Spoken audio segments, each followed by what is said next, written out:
Going after GMAT तो then आपका journey में नेक्स्ट क्या होता है? लाइक फिर एप्लीकेशन शुरू हो जाते हैं, कैसे होता है? Like after GMAT then what is the process towards finishing the हाँ, तो एप्लीकेशन? मैंने सितंबर 7th को जीमैट दिया था। उसके बाद early Jain were the deadlines for so September 7, 2024 24 yes. Okay. और मैं राउंड 2 अप्लाई कर रही थी। सो राउंड 1 सितंबर में राउंड 1 की डेडलाइन होती है, बट गिवन कि सितंबर तक तो मैंने जीमैट ही नहीं दिया था, I was not ready for round 1, तो मैं राउंड 2 में अप्लाई कर रही थी। तो मेरे पास बेसिकली 3 फुल मंथ्स थे।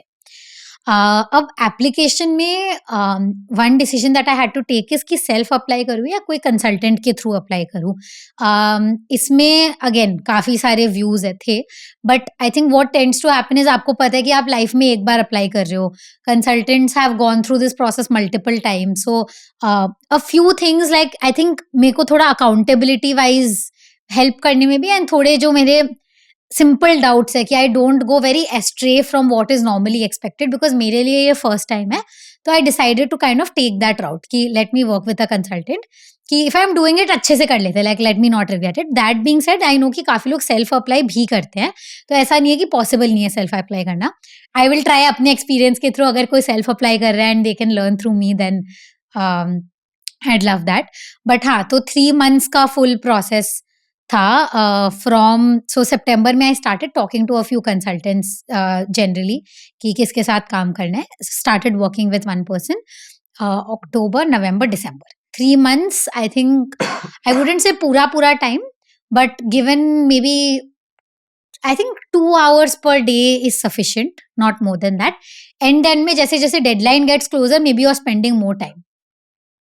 सो इसमें जस्ट 2 क्वेश्चंस तो वन इज़ कि राउंड 1 वर्सेस राउंड 2 तो ये दोनों में अप्लाई करने का क्या डिफरेंस होता है? इज़ इट दैट कि राउंड 1 में किया तो चांसेस ज़्यादा होते हैं एडमिट के?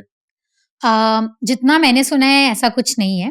आई थिंक राउंड 1 का एक फ़ायदा ये है कि आपको रिज़ल्ट जल्दी आ जाता है, hence you get more time to, sorry one second, या क्योंकि सितंबर में हो जाता है, दिसंबर में रिजल्ट आ जाते हैं राउंड 1 के, तो आपके पास काफ़ी ज़्यादा टाइम होता है कंपैरेटिवली। राउंड 2 का अप्रैल में रिजल्ट आता है एंड फिर आपको फॉल में जाना ही होता है, तो that time to prepare is lesser. एक तो वो चीज़ है, तो अगर आपको पता है तो व्हाई नॉट डू राउंड 1, वो वाली चीज़ है। But what I have heard, at least top couple of B schools में राउंड 1 राउंड 2 में उतना ज़्यादा डिफरेंशिएट नहीं करते, they keep enough number of seats, and now I think they have enough data also to know कि राउंड 2 में इतने लोग अप्लाई कर रहे हैं, राउंड 1 में इतने कर रहे हैं। That being said, obviously I would say कि अगर किसी का माइंड बना हुआ है तो it's better to do round 1, because ये लॉजिक तो अप्लाई करेगा ही कि अगर लेट से आपकी एग्जैक्ट प्रोफाइल के इनफ लोग राउंड 1 में भर गए, तो एंड समहाउ आपका लक खराब है, तो राउंड 2 में ऑब्वियसली आपके चांसेस थोड़े कम हो सकते हैं। दैट बीइंग सेड, थोड़ा मे बी उसका उल्टा भी हो सकता है कि they are looking to fill a particular kind of profile जो राउंड 1 में नहीं आई, and you get that benefit of doing round 2। Round 3 by the way कुछ कॉलेजेस में होता है, बहुत कम होता है। राउंड 3 का मैंने सुना है कि बहुत लो चांसेस ऑफ कन्वर्जन होते हैं, वो और एंड में होता है, वो बेसिकली मार्च का डेडलाइन होता है, and they will tell you sort of July ish probably, I am assuming. And चालू कब से होता है एमबीए? सितंबर, अर्ली सितंबर या फिर एंड अगस्त भी इन सम केसेस, तो फॉल में स्टार्ट होता है। Okay, fair.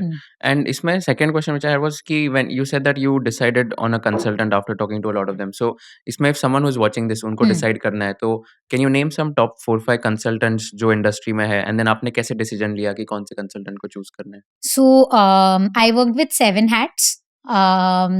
एडमिशंस गेटवे बोल के एक कंसल्टिंग कंपनी है जो काफ़ी पॉपुलर है, I spoke with them as well. There are a couple of American consultants, एक जेनिफर ब्लूम है, एडम मार्कस है, Susan Smith is someone I spoke to. A couple of Indian consultants, I spoke to someone called Nikita Desai. तो ये सब mostly referrals के through जो लोग, तो I think this is one of those things जो mainly लोग referral के बेसिस पे ही करते हैं, that trust factor of someone who has gone into these colleges. Admissions gateway I think is the largest one, they have the best track record of placing the most number of people to HSW, which is Harvard, Stanford, Wharton every year from India at least. तो वो लोग काफ़ी popular है, but उनकी काफ़ी large team है। तो you can be assigned any person that you're working with. And या मेरे केस में decision making like I said spoke to a couple of friends, तो मेरे को रिकमेंडेशंस मिले, रिकमेंडेशंस के थ्रू मैंने ये कॉल्स करी। कॉल्स पे जस्ट ट्राई टू अंडरस्टैंड कि क्या प्रोसेस है, कैसे करते हैं। There were a few things जो मेरे लिए इंपॉर्टेंट थी, जैसे I didn't want to lose my voice. मतलब मेरे लिए I didn't want the consultant to be like कि आप सब करके दे दो। That was not the way I wanted to run things.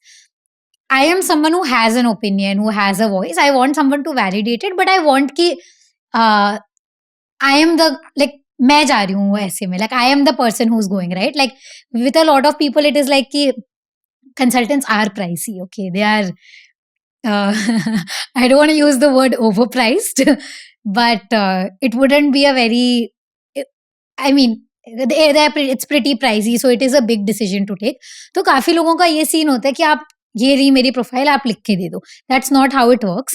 Consultants are usually more of a guiding light. आपको थोड़ा वो based on their knowledge and experience आपको थोड़ा वो बता देंगे कि जैसे अभी अपन डिस्कस कर रहे थे कि Wharton maybe prefers analytical finance profiles. तो अगर आपकी कोई एनालिटिकल या फाइनेंस साइड है तो maybe it will help to highlight it there. या MIT स्टोर में आपकी अगर कोई एंटरप्रेन्योरशिप वेंचर है तो मे बी आप उस पर थोड़ा डबल क्लिक कर लो। तो ये सारे ब्रॉड इनसाइट्स। या जैसे मेरे साथ एक बहुत इंटरेस्टिंग चीज जो हुई थी इज, एक सेक्शन होता है पोस्ट MBA गोल्स का। तो पोस्ट MBA गोल्स में मेरा थॉट प्रोसेस ये था कि अगर मुझे क्लियर ही होता कि मुझे MBA के बाद एग्जैक्टली क्या करना है, तो मतलब I am using my MBA also to figure it out. तो मेरे गोल्स थोड़े वेग थे। मेरे कंसल्टेंट ने मुझे बहुत पुश किया कि वेग नहीं होने चाहिए। तो we went as although, so now this is just a matter of how you choose to write about it. My goals can be as vague or as particular as possible, but उनका view ये था, उनके experience से, कि the more defined your post MBA goals are, the better it usually is. तो we went as deep as like writing about the name of my next startup. मेरा next startup क्या है, क्या build करेंगे, कैसे बनाएंगे, मैंने हर चीज लिखी है अपने ऐसे में। Which is may be one thing जो मेरे कंसल्टेंट नहीं होती तो मैं शायद नहीं करती। But the other side of the coin is also this कि I don't know if it, अगर मैं वो नहीं करती तो भी मेरा होता या नहीं। तो there is no way of saying. I think इसमें वही चीज है कि कोई राइट आंसर है ही नहीं। What people say is you be true to yourself. आपको जो अपने तरफ से सही आ रहा है आप वो करो। They usually these essays, these LOR, जो पूरा ये एप्लीकेशन स्ट्रक्चर होता है, it's a way for them to get to know you. This is the packaging. आप जो इंसान हो वो हो चुका है, उसमें अब आप चेंज नहीं कर सकते। आपका जो वर्क एक्स, बैकग्राउंड, एजुकेशन, वो ऑलरेडी हो चुका है। दिस इज योर जो एंड, जो बोलते हैं ना स्टोरी टेलिंग एंड मार्केटिंग वाला पीस, दिस इज दैट। तो मेरा पर्सनल ओपिनियन हमेशा ये है कि 90% is who you are. That 90 to 100 journey is basically how you package it. If you learned something new from this video, do share it with your friends and subscribe to this channel so that we can bring you the best content possible. Also, if you want to watch this entire episode, click on the link in the description box and you can go to Kushal Lodha YouTube channel and watch the entire podcast episode. Thank you so much for watching this and have an amazing day.